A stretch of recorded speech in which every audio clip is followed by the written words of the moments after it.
وَأَقِيمُوا الصَّلَاةَ صدق اللہ العظیم۔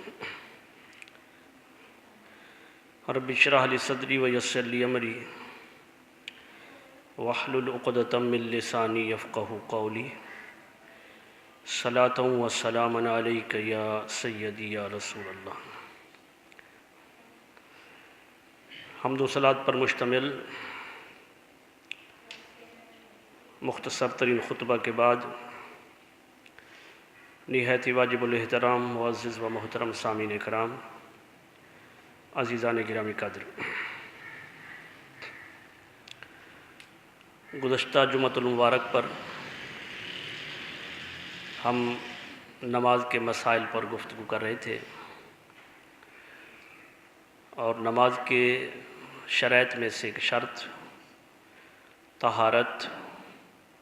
جسم کا پاک ہونا،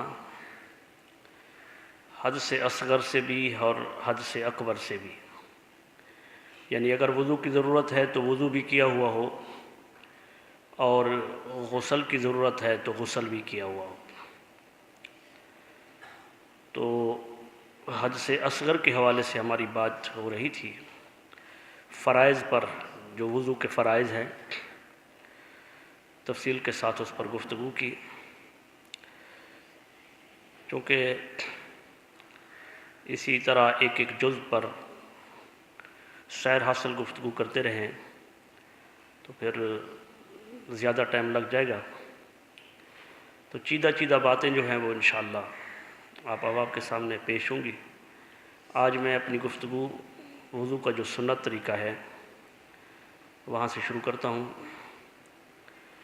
حضرت علی رضی اللہ تعالیٰ عنہ سے روایت ہے کہ آپ رضی اللہ تعالیٰ عنہ نے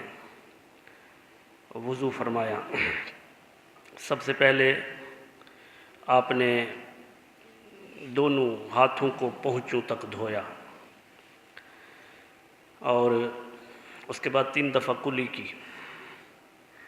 3 دفعہ استنشاق کیا، ناک میں پانی چڑھایا، پھر 3 مرتبہ اپنے چہرے کو دھویا، 3 مرتبہ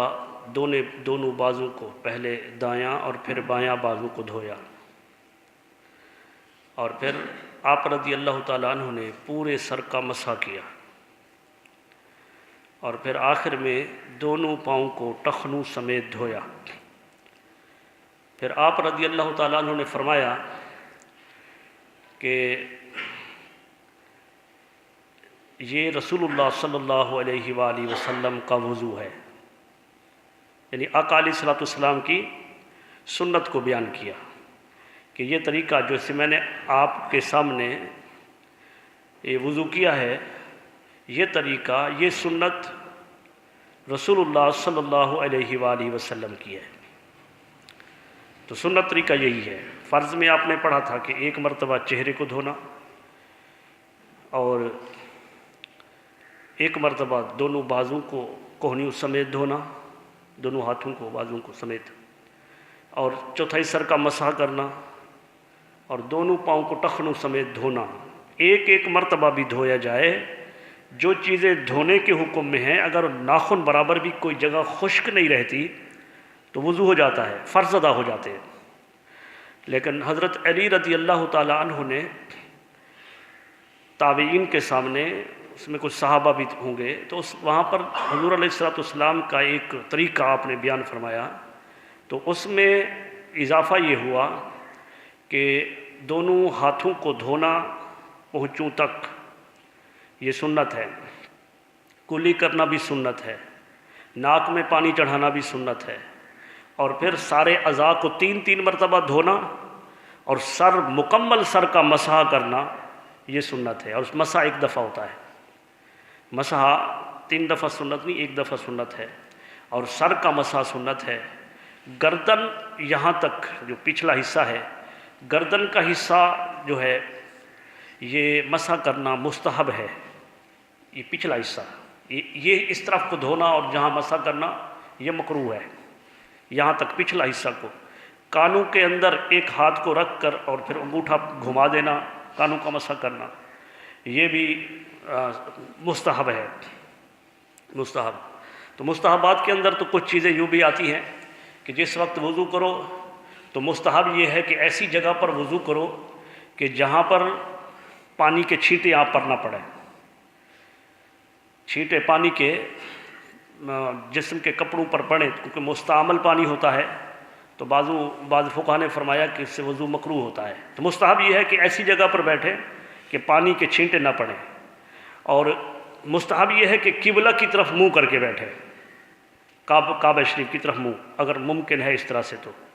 تو پھر اس کے بعد جو ہے بسم اللہ الرحمن الرحیم، چونکہ وضو جو ہے، وضو کی ہر عبادت کی ایک نیت ہے، اور وضو وہ عبادت ہے کہ اگر نیت نہ بھی کی ہو تو یہ اعضاء جو دھونے والے ہیں یہ اگر دھل جائیں اور بندے کا ہاتھ جو ہے سر پر گھوم جائے، ایسے بارش میں جا رہا ہے مثلا اور سارا بھیگ گیا، پورا کا پورا جسم بھیگ گیا، اور اس نے ہاتھ جو ہے سر پر بھی پھیر دیا، تو وہ اس کا وضو ہو جائے گا۔ تو اس میں نیت شرط نہیں ہے، اس میں باقی ہر عبادت میں انما الاعمال بالنیات، اعمال کا دار و مدار نیت پر ہوتا ہے۔ اور بعض فقہا نے فرمایا کہ اس کی نیت بسم اللہ الرحمن الرحیم ہے، اور ویسے بھی بسم اللہ الرحمن الرحیم جو ہے وہ یہ ایسا ذکر ہے کہ رسول اللہ صلی اللہ علیہ وسلم نے فرمایا کہ ہر وہ کام کل امر ذی بال لم یبدأ بسم اللہ هو ابتر، ہر وہ کام جو بغیر بسم اللہ کے شروع کیا جائے اس کا انجام اچھا نہیں ہوتا۔ تو ہر کام کے ابتدا میں بسم اللہ ضروری ہے۔ حضور علیہ السلام نے فرمایا کہ اگر تم دروازہ، اب ایک گیٹ ہے اپنا گھر کا تو بندہ کئی بار آتا جاتا ہے نا، تو فرمایا جب تم دروازہ کھولو تو بسم اللہ پڑھو، جب بند کرو تو بسم اللہ پڑھو۔ گھر کے اندر ہماری بیٹیاں بہنیں وہ سالن پکاتی ہیں، ہنڈیا کے اوپر، پتیلے کے اوپر ڈھکنا بار بار رکھنا ہوتا ہے، اتارنا ہوتا ہے، فرمایا جب تم ہنڈیا کے اوپر ڈھکنا رکھو تو بسم اللہ پڑھو، اتارو تو بسم اللہ پڑھو۔ مراد یہ ہے کہ ہر کام چھوٹا ہو یا بڑا، ہر کام کے ابتدا کے اندر جو ہے بسم اللہ الرحمن الرحیم پڑھو۔ تو لہذا یہ تو ایک ہم عظیم عبادت کی طرف ہمارا ارادہ ہے، نماز کی طرف، اور اس کے لیے ہم جو ہے نا وہ طہارت کر رہے ہیں، تو لہذا بسم اللہ الرحمن الرحیم پڑھ کر پھر اس وقت دونوں ہاتھوں کو دھوئیں، اور جب کلی کریں تو مستحب یہ ہے، ہمارے فقہا کرام نے حضور علیہ السلام سے منقول دعائیں بھی، مسنون دعائیں وہ بھی نقل کی ہیں، اور فقہ کے اندر کتاب میں موجود ہیں، عربی کے اندر بھی موجود ہیں، اور اس کی آسان سا اپنی زبان کے اندر بھی دعا مانگی جائے تو اللہ تبارک و تعالیٰ کی بارگاہ میں قبول ہوتی ہے۔ وضو خانے میں بیٹھ کر ایک دوسرے سے باتیں کرتے رہنا، اس سے وضو مکروہ ہوتا ہے، تو لہٰذا بتایا گیا کہ جب وضو کرو تو لوگوں کے ساتھ، ایک نمازیوں کے ساتھ ایک دوسرے سے باتیں نہیں کرو، بلکہ وضو کرتے ہوئے اپنے آپ کے ساتھ مشغول ہو جاؤ اور دعائیں مانگنا شروع کرو۔ دعائیں، پہلی دعا جو ہے جس وقت ہاتھ دھو تو بسم اللہ الرحمن الرحیم پڑھو، اور جب کلی کرو تو اس وقت اللہ تبارک و تعالیٰ کی بارگاہ میں دعا کرو کہ یا اللہ میرے منہ سے جو الفاظ نکلیں تیری بارگاہ میں قبول ہوں۔ تو یہ 3 دفعہ کلی کریں اور 3 دفعہ یہ پڑھیں، اور پھر اس کے بعد جو ہے جب چہرے کو دھوئیں تو دعا کریں یا اللہ میرے چہرے کو آخرت کے دن روشن رکھنے، جبکہ کئی لوگوں کے چہرے سیاہ ہوں گے۔ آپ کو علم ہے، آپ نے علماء کرام کی زبانی پڑھا سنا کہ جن کے چہرے سیاہ ہوں گے وہ جہنمی ہوں گے، اور جن کے چہرے جو ہے وہ روشن ہوں گے وہ جنتی ہوں گے۔ تو لہٰذا وضو کرتے وقت جو ہے یہ دعا کرنی چاہیے۔ رسول اللہ صلی اللہ علیہ وسلم کا فرمان بھی ہے، صحابہ کرام نے عرض کیا یا رسول اللہ آپ کی امت کی کثرت ہے۔ حضور علیہ السلام نے فرمایا کہ میں اپنی امت کی کثرت پر فخر کروں گا امت کی کثرت پر، سب امتوں سے زیادہ امت رسول اللہ صلی اللہ علیہ وآلہ وسلم کی۔ تو فرمایا کہ عرض کیا کہ یا رسول اللہ آپ امت کو کیسے پہچانیں گے؟ فرمایا میری امت نمایاں ہوگی، آخرت میں میری امت نمایاں ہوں گی۔ یا رسول اللہ کیسے؟ فرمایا ان کے اعضائے وضو سے نور پھوٹے گا۔ اعضائے وضو جن سے ہم وضو کرتے ہیں، جو اعضاء دھوتے ہیں ہم، تو فرمایا ان سے نور پھوٹ رہا ہوگا۔ تو امت مصطفیٰ جو ہے وہ ممیز ہوگی، ممتاز ہوگی، جدا ہوگی دوسری امتوں سے کہ ازائے وضو سے نور نکل رہا ہوگا، چمک رہے ہوں گے۔ تو لہٰذا جس وقت چہرے کو دھوئیں تو اللہ تبارک و تعالیٰ کی بارگاہ میں دعا کریں کہ باری تعالیٰ میرے چہرے کو آخرت کے دن روشن رکھنا، جبکہ کچھ لوگوں کے چہرے سیاہ ہوں گے۔ تو 3 دفعہ چہرے کو دھونا ہے، زور سے پانی نہیں مارنا ہے۔ فقہاء کرام نے فرمایا چہرے پر ایسے چھٹک کر کے پانی مار دینا، زور سے پانی مار دینا۔ تو چہرہ جو ہے یہ اللہ تبارک و تعالیٰ کی پسندیدہ تخلیق ہے۔ انسان کی تخلیق اللہ تبارک و تعالیٰ کی پسندیدہ تخلیق ہے۔ لقد خلقنا الانسان فی احسن تقویم۔ تو انسان کی تقویم سب سے احسن ہے،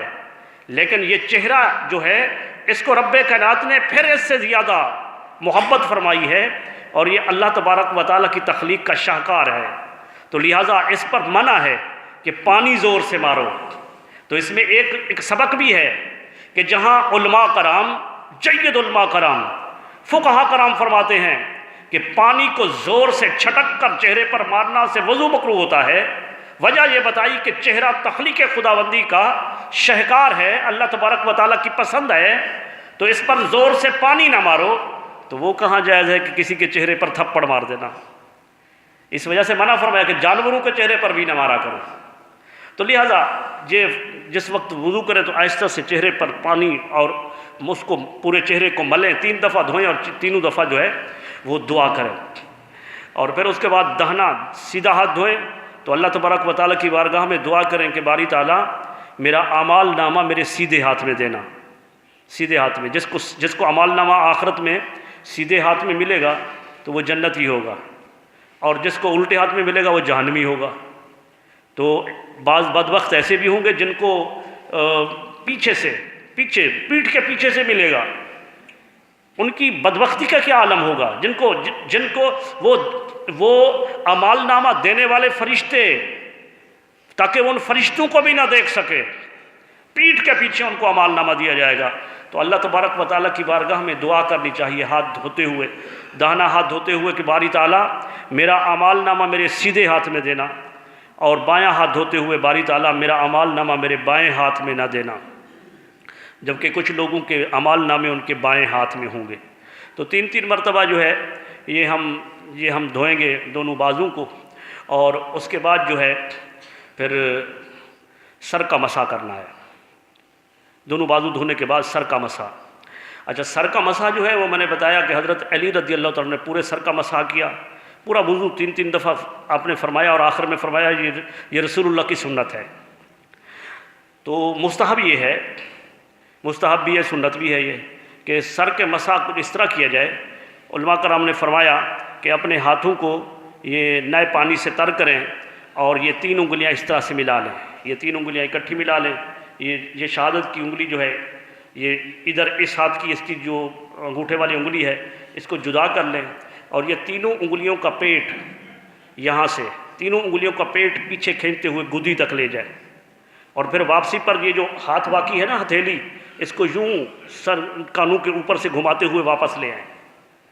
اور ابھی بھی یہ انگلی بھی ٹچ نہیں ہوئی، یہ انگوٹھا بھی ٹچ نہیں ہوا، یہ انگلی جو ہے یہ کان کے اندر رکھ کر انگوٹھا کان کے باہر گھما دیں یوں کر کے۔ تو یہ مستحب جو ہے یہ سر کا مسح ہے، اور اس میں دعا یہ کرنی چاہیے کہ باری تعالیٰ آخرت کے دن تو مجھے اپنے سایہ رحمت میں جگہ دینا۔ میدان معاشر بپا ہوگا نا، تو آپ نے سنا کہ سورج پوری تمازت پر ہوگا، سوا ندے پر سورج ہوگا، معروف ایسے سنتے ہیں ہم، پڑھتے ہیں ہم کہ سورج نیچے اتر آئے گا، سخت کی گرمی ہوگی، سخت، اور ہر کسی کو اپنی پڑی ہوگی۔ تو اس وقت جو ہے اللہ تبارک و تعالیٰ کی رحمت میں جو ہوں گے نا، ہر کسی کے لیے نہیں ہے یہ کہ ہر کسی کے لیے وہ گرمی بھی ہو اور ہر کسی کے لیے وہ سختی کے اندر حساب کتاب بھی ہو۔ وہ میرے اساتذہ کرام استاد صاحب فرمایا کرتے ہیں کہ معاشر کا دن تو نیکوکاروں کے لیے پکنک کا دن ہوگا، اور جو بدکار ہیں ان کے لیے وہ حساب و کتاب کا دن ہے اور گرمی کا دن ہے۔ تو لہٰذا اللہ تبارک و تعالیٰ کی بارگاہ میں سر سے مراد پورا وجود ہوتا ہے۔ جب سر کا نام لیا جاتا ہے تو پورا انسان مراد ہوتا ہے۔ تو اللہ تبارک و تعالیٰ کی بارگاہ میں دعا کرنی چاہیے کہ باری تعالیٰ مجھے آخرت کے دن میدان معاشر میں مجھے اپنے سایہ رحمت میں جگہ دینا، سایہ رحمت میں، اور اس سایہ رحمت کے سوا کوئی سایہ نہیں ہوگا۔ تو اس وقت جو ہے یہ اس وقت کے لیے دعا کرنی چاہیے۔ ہمارا ہر کام جو ہے وہ آخرت کے لیے ہونا چاہیے، ہر کام۔ اس وجہ سے تو رب کائنات نے جہاں موت اور زندگی کا ذکر کیا ہے اول سے لے کر آخر تک، تو کہیں بھی رب کائنات نے پہلے زندگی کا ذکر نہیں کیا، پہلے موت کا ذکر کیا ہے۔ الذی خلق الموت والحیاء، وہ ذات جس نے موت اور زندگی کو پیدا کیا۔ کیوں پیدا کیا؟ لِیَبْلُوَکُمْ أَیُّکُمْ أَحْسَنُ عَمَلًا، کہ تم میں سے اچھے عمل والا کون ہے۔ تو زندگی اور موت اور زندگی، ہمارا طریقہ کار یہ ہے کہ ہم ہر قدم پر اور ہر بات پر، وہ کسی معاملے کے اندر ہمارا کام ہو فعل ہو، تو ہم اپنی زندگی کو مقدم رکھتے ہیں اور آخرت کو مؤخر رکھتے ہیں۔ بلکہ لمحہ فکریہ یہ ہے کہ اس دور کے اندر تو ہم آخرت کو بھول ہی گئے ہیں، ہر کام ہمارا دنیا کے لیے ہوتا ہے۔ لیکن یہ اللہ تبارک و تعالیٰ جو شروع سے لے کر آخر تک زندگی اور موت کی ترتیب کو بیان کر رہا ہے، قرآن مجید کی ترتیب کوئی اتفاقی نہیں آ گئی ہے ایسے ہو گیا ہو۔ قرآن مجید کی ترتیب جو ہے اس کے اندر بھی حکمت ہوتی ہے۔ تو اللہ تبارک و تعالیٰ نے یہ ترتیب جو بیان فرمائی ہے تو اس کے اندر بھی حکمت ہے کہ جو بھی کام کرو پہلے موت کو بہتر کرنے کے لیے وہ کام کرو۔ سوچو یہ کام جو کر رہا ہوں یہ کام میری موت کے لیے اچھا ہے، مرنے کے بعد اچھا ہے تو یہ دنیا کے لیے بھی اچھا ہے، اور اگر یہ موت کے لیے اچھا نہیں ہے تو پھر اس کام کو چھوڑ دو، اس لیے کہ جو کام موت کے لیے، مرنے کے بعد کی زندگی کے لیے اچھا نہیں ہے وہ دنیا کے لیے بھی اچھا نہیں ہے۔ یہی وجہ تھی کہ حضرت امام حسن بصری رضی اللہ تعالیٰ عنہ وہ نصیحت فرماتے ہیں لوگوں، دوستی کرنے سے پہلے سوچو کہ جس کے ساتھ میں دوستی کر رہا ہوں، جس کو اپنا میں دوست بنا رہا ہوں، آیا کہ اس کی دوستی آخرت میں میرے کام آئے گی؟ اگر آخرت میں کام آئے گی تو دوستی کر لو، اور اگر آخرت میں کام نہیں آئے گی تو اس کی دوستی کا دنیا کے اندر بھی فائدہ نہیں ہے۔ تو یہی وجہ ہے کہ جو بھی کام کرنا ہو وہ اس آخرت کو مقدم رکھا جائے، موت کو مقدم رکھا جائے۔ تو جس وقت سر کا مسح کریں تو اللہ تبارک و تعالیٰ کی بارگاہ میں دعا کریں کہ باری تعالیٰ یہ آخرت کے دن مجھے یا میرے سر کو، سر یہ بھی کہیں گے میرے سر کو تو مراد پورا جسم ہے، مجھے یا اللہ مجھے آخرت کے دن اپنے سایہ رحمت میں جگہ دینا، جبکہ تیرے سایہ رحمت کے سوا وہاں کوئی سایہ نہیں ہوگا۔ اور پھر اس کے بعد جو ہے یہ پاؤں کو دھوئیں۔ پہلے سر کا جو مسح کرتے ہیں کانوں میں انگلی کے بعد میں یوں بھی ہاں وہ میں نے پہلے عرض کیا ہے، وہ میں نے عرض کیا کہ یہ مستحب ہے۔ شروع سے میں نے بات کی کہ گردن کا مسح جو ہے، یہ گردن کا مسح یہ نیچے حصے کو دھونا مکروہ ہے، اور یہ پچھلا حصہ جو ہے اس پر مسح کرنا جو ہے یہ مستحب ہے۔ اور پھر اس کے بعد ہاتھوں کا انگلیوں کا خلال کرنا یہ بھی مستحب ہے۔ تو سر کا مسح کرتے ہوئے جو ہے اس وقت یہ دعا کریں، اور پھر پاؤں کو دھوئیں، دونوں پاؤں کو۔ تو پہلے دایاں پاؤں اور پھر بایاں پاؤں۔ تو جب دایاں پاؤں دھونے لگے تو اس وقت دعا کریں کہ باری تعالیٰ، دونوں پاؤں دھوتے ہوئے ایک ہی دعا ہے کہ یا اللہ مجھے آخرت میں پل صراط پر قائم رکھنا۔ پل صراط، اور پل صراط کی نوعیت تو آپ نے سنی ہوگی نا کہ وہ 500 سال کا راستہ ہے، تلوار سے زیادہ تیز ہے، بال سے زیادہ باریک ہے۔ مراد یہ ہے کہ بہت ہی کٹھن مشکل راستہ ہے اور اس سے گزر کر جانا ہے۔ جنت میں جو بھی جائے گا اس سے گزر کر جائے گا۔ یہی وجہ علماء کرام یہ بھی فرماتے ہیں کہ وہ یہ جو آپ قربانی کرتے ہیں تو پل صراط کی سواریاں ہوں گی، اور اللہ تبارک و تعالیٰ کے نیک بندے ایسے بھی ہوں گے کہ وہ آنکھ جھپکتے ہی وہ 500 سال کے راستے کو وہ عبور کر جائیں گے۔ ہوتا ہے نا طے زمانی طے مکانی، وہ اگر آصف بن برخیہ ہو تو ملکہ بلقیس کا تخت آنکھ جھپکنے میں لے آتا ہے۔ وہ جو 1500 میل کا سفر تھا، اگر اللہ تبارک و تعالیٰ کا مقرب بندہ جس کو علم من الکتاب، وہ سلیمان علیہ السلام کے اوپر جو کتاب نازل ہوئی تھی، جو اس کا عالم ہے، اس کی طاقت یہ ہے، اللہ تبارک و تعالیٰ نے اس کے لیے وقت کو یوں سکیڑ دیا ہے کہ ادھر آنکھ جھپکائی ملکہ بلقیس کا تخت سامنے تھا۔ تو یہی معاملہ وہاں پر بھی ہوگا۔ اللہ تبارک و تعالیٰ کے جو نیک مقرب بندے ہوں گے تو وہ پل صراط سے وہ گزریں گے تو ایسے گزریں گے جیسے آنکھ جھپکتے گزر جائیں گے، کوئی تیز ہوا کی طرح، جیسے تیز ہوا فل سپیڈ کے اندر ہوا ہوتی ہے،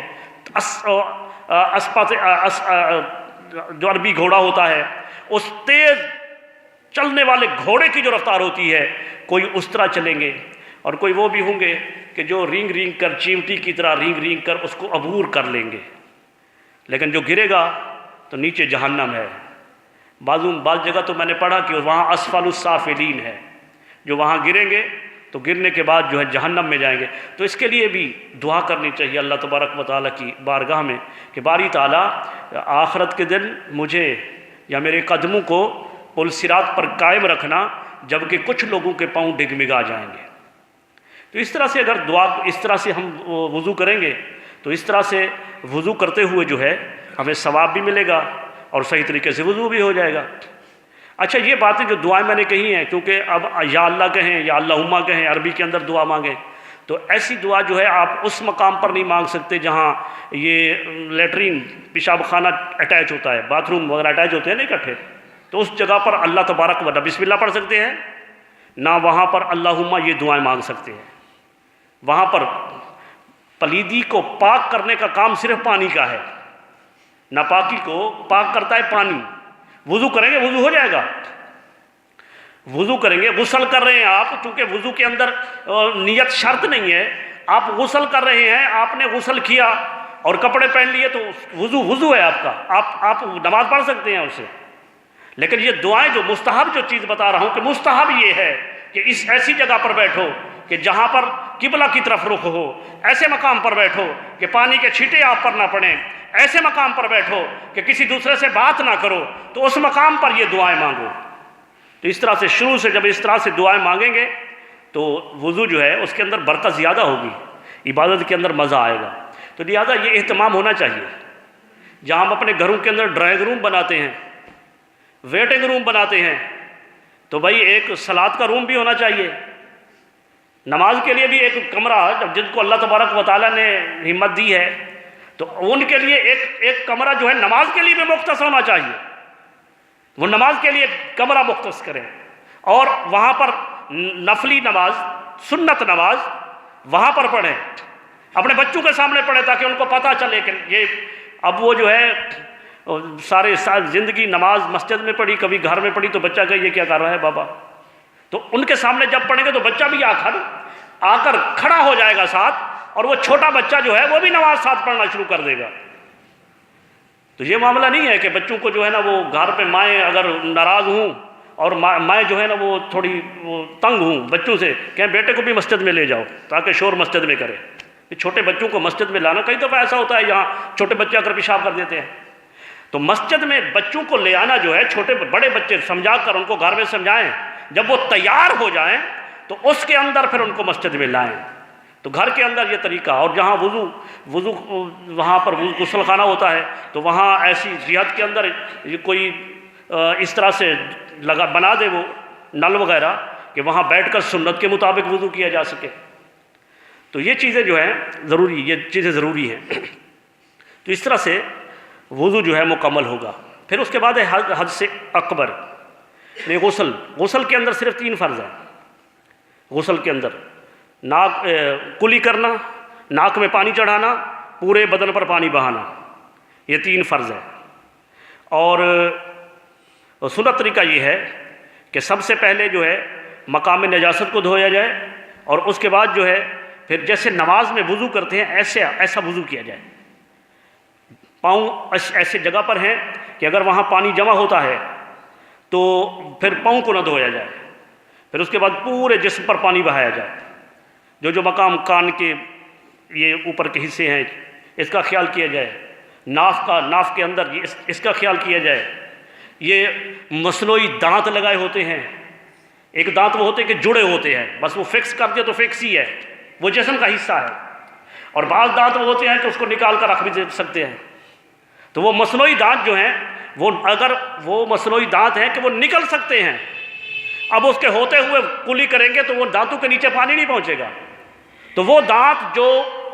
اتارے بھی جا سکتے ہیں، لگائی بھی جا سکتے ہیں، تو ان کو اتار کر پھر کلی کرنی چاہیے۔ وضو کے اندر چونکہ یہ چیزیں سنت تھیں، فرض نہیں تھیں، اور یہ غسل کے اندر یہ چیز فرض ہے کلی کرنا، اور کلی کے اندر بھی مبالغہ ہے، یعنی مبالغہ اس طرح کے کلی کریں تو ایسے منہ میں پانی لے کر اس کو پھینک نہیں دیں، بلکہ جب کلی کریں تو مبالغہ کریں، اپنے پانی کو یہ جو ہڈی ہے یہاں تک لائیں۔ روزے کی حالت میں ہے تو منع ہے، اس لیے کہ آپ مبالغہ کر رہے ہیں پانی اندر چلا جائے تو اس میں منع ہے، پانی منہ میں لیں اور کلی کر دیں روزے کی حالت میں ہے تو۔ اگر بغیر روزے کے ہیں تو حکم یہ ہے کہ پھر اس کو مبالغہ کیا جائے، خرارے یہاں تک پانی کو پہنچایا جائے، اور یہی معاملہ ناک میں پانی چڑھانے کا ہے کہ اس میں بھی پانی ناک کو دکھانا نہیں ہے، سنگھانا نہیں ہے، بلکہ استنشاق کے لفظ آتے ہیں کہ وہاں پانی کو ناک میں چڑھایا جائے۔ یہ جو ہڈی ہے نا، یہ یہاں پر یہ ہڈی ناک کے یہ سر سے اوپر یہ جو ہڈی ہے، کم از کم یہاں تک پانی کو جو ہے کھینچا جائے۔ تو اس طرح سے 3 دفعہ جو ہے 3 چیزیں ہیں فرض: کلی کرنا، ناک میں پانی چڑھانا، پورے جسم پر پانی بہانا۔ اور غسل سنت طریقہ یہ بیان کیا کہ پہلے مقام نجاست کو اچھی طرح دھویا جائے، اور پھر اس کے بعد جو ہے پھر پورے وضو کیا جائے جیسے نماز میں وضو کرتے ہیں، اور پھر پورے جسم پر پانی بہا دیا جائے، اور ایسا پانی بہایا جائے کہ جسم کے اوپر کوئی ایک ناخن کے برابر بھی جگہ باقی نہ رہے۔ تو یہ ہو گیا طہارت اس کی، غسل کی۔ اور پھر اس کے بعد چونکہ تفصیل سے اگر ہم گفتگو کریں تو اس میں باریک نقطے اور بھی ہیں، لیکن اس کو چھوڑ رہا ہوں۔ میں نے کہا پھر تو اسی طرح ہوگا تو پچھلے دفعہ صرف فرض بیان کیے تو پھر تو ہم چلتے رہیں، تو موٹی موٹی چیزیں عرض کر رہا ہوں۔ تو پھر اس کے بعد ہے کپڑوں کا پاک ہونا، کپڑے پاک ہوں، نمازی کے لیے نا کپڑے پاک ہوں۔ تو کپڑے جو ہے وہ کل ہی ہماری بات ہو رہی تھی کہ بندہ جاتا ہے اور اوپر سے کوئی پرندہ پیخال کر دیتا ہے، پرندہ وہ پخانہ کر دیتا ہے، تو پرندوں کی پیخال جو ہے وہ نجاست خفیفہ ہے۔ انسان کی جو مصلی نمازی ہے اس کی سہولت کے لیے یہ نجاست خفیفہ، نجاست غلیظہ اور خفیفہ یہ ہوتی ہے کہ یہ عضو کے چوتھائی حصے سے کم لگی ہے تو جائز ہے، حالانکہ اگر لگی ہو تو کراہت تو ہوتی ہے نا، کراہت، اور ممکن بھی ہے کہ گھر میں اور کپڑے پڑے ہیں تو وہ چھوٹی سی بیٹ جو لگی ہے اس کو بھی یا دھو دیا جائے یا اس کو اتار کر اور کپڑے پہن لیے جائے۔ لیکن جہاں تک معافی کا حکم ہے کہ یہ اتنا معاف ہے تو اس میں عذر نہیں ہے کہ بھی میں جا رہا تھا اور مجھ پر جو ہے نا وہ پرندے نے پیخال کر دی، لہذا میں نماز نہیں پڑھ سکتا۔ بھی ایک عضو کے یہ یہاں سے بازو ہے یہاں تک ایک عضو ہے، ایک عضو کے چوتھائی حصے سے کم ہو تو جائز ہے، معافی ہے اس کے اندر، نماز پڑھ سکتے ہیں اس میں۔ اور نجاست غلیظہ جو ہے وہ 1 درہم ہے، یہ 5 روپے کا جو سکہ ہوتا ہے بڑے والا، ابھی چھوٹا جائیں گے نا، اس سے نہیں، بڑے جو اس سے بڑا ہوتا ہے تو اس سے بھی تھوڑا، یہ ہتھیلی کی جو مقدار ہے یوں، یہ ہتھیلی کی یہ مقدار، اس مقدار کے اندر جو ہے یہ 1 درہم چاندی کا ہوا کرتا تھا، تو 1 درہم کے برابر جو ہے، اس سے کم یہ معاف ہے اور اس سے زیادہ جو ہے وہ معاف نہیں ہے۔ تو اس سے کم اگر لگا ہے، وہ ہوتا ہے نا کہ میں گزر رہا تھا یار، وہاں سے موٹر سائیکل پر تھا اور گٹر والا پانی تھا تو خدشہ ہے کہ پانی کے قطرے پڑ گئے ہوں گے، تو وہ قطرے اگر پڑے ہیں اور جمع کرتے کیونکہ وہ گندا پانی ہوتا ہے نجاست غلیظہ والا، تو اس کا جو ہے نا وہ قطروں کو جمع کیا جائے، سوچا جائے اس میں کہ یہ چھوٹے چھوٹے یہ پڑے ہیں، چھوٹے چھوٹے نشان پڑے ہیں، اگر ان کو جمع کرتے ہیں تو یہ 1 درہم سے کم ہوتے ہیں تو اس میں عذر نہیں چلے گا، اس میں نماز جو ہے اسی حالت میں پڑھنی پڑے گی۔ ہاں اگر مجسر ہیں تو پھر کراہت نہیں ہونی چاہیے، اگر اس طرح کا معاملہ ہے اس کو دھو سکتے ہیں، اس کو چینج کر سکتے ہیں تو بالکل کراہت سے بالکل صاف شفاف اعلیٰ قسم کا لباس۔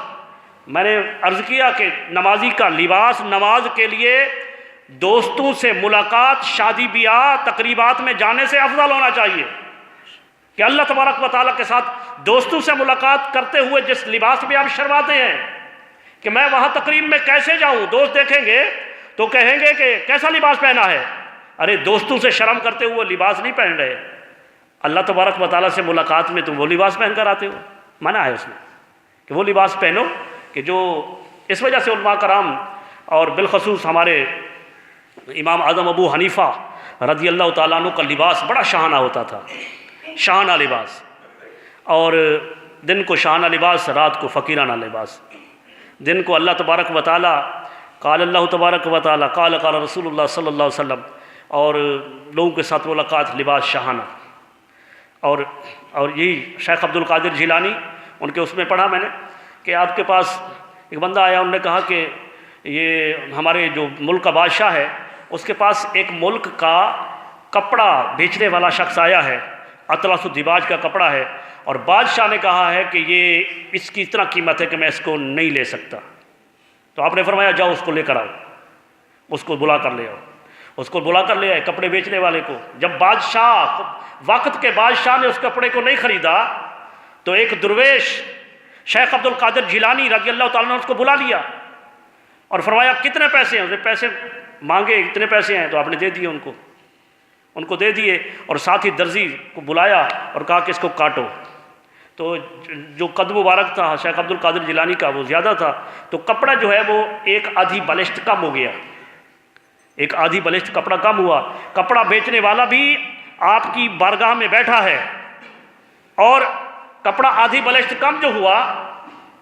یہ پیران، یہ جو جبہ ہوتا ہے وہ اس کے سینے میں کپڑا کم ہوا، تو آپ نے فرمایا یہ جو ٹاٹ پڑا ہے نا، ٹاٹ پھاڑ کر اس کو نیچے لگا دو. وہ حیران رہ گیا، یار یہ کیا، یہ اتنا قیمتی کپڑا جس کو بادشاہ نے نہیں خریدا اور آپ اس کے نیچے ٹاٹ لگا رہے ہیں. آپ نے فرمایا ارے میں نے اس وجہ سے کپڑا نہیں خریدا ہے کہ اتنا قیمتی ہے، میں نے کپڑا اس وجہ سے خریدا ہے کہ تو جب اپنے ملک میں جائے گا تو کہے گا کہ فلاں ملک میں گیا تھا، میرا کپڑا وہ بادشاہ نہیں خرید سکا، میں نے اس کو خریدا، اپنا لباس بنایا تاکہ جب تو اپنے ملک کے اندر جائے تو تو وہاں جا کر یہ کہے کہ بادشاہ تو بڑی بات ہے، وہاں کے تو درویش ایسے کپڑا پہنتے ہیں. تو وہ میں ایک بات بتا دی کہ وہ ان کا لباس بھی جو ہے بڑا شاہانہ لباس ہوتا تھا نماز کے اندر. تو کپڑا پاک ہو، کپڑے جو ہے وہ اگر نجاست غلیظہ ہے، خفیفہ غلیظہ، وہ جو میں نے بتایا ہے کہ اگر اس طرح کی کلاس لگ گئی تو پھر اس میں انشاءاللہ تفصیل سے بتائیں گے. تو اس کے بعد جگہ کا پاک ہونا. اب تو مسجد ہے نا، مسجد تو ہوتی ہی نماز کے لیے، نماز کے لیے بنائی گئی ہے، لیکن حضور علیہ الصلوۃ والسلام کے آمد پر روئے زمین مسجد بن گئی ہے. روئے زمین، پہلی امتوں میں ایسا تھا کہ عبادت اپنے معبد خانے کے اندر کرو، اس کے ماں سوا عبادت منع تھی، لیکن آقا علیہ الصلوۃ والسلام کے آمد پر اللہ تبارک و تعالیٰ نے روئے زمین کو مسجد بنا دیا. جہاں کہیں بھی ہے کہ مسجد نہیں ہے تو نماز نہیں پڑھیں کہ نہیں پڑھیں، جہاں بھی ہے وہاں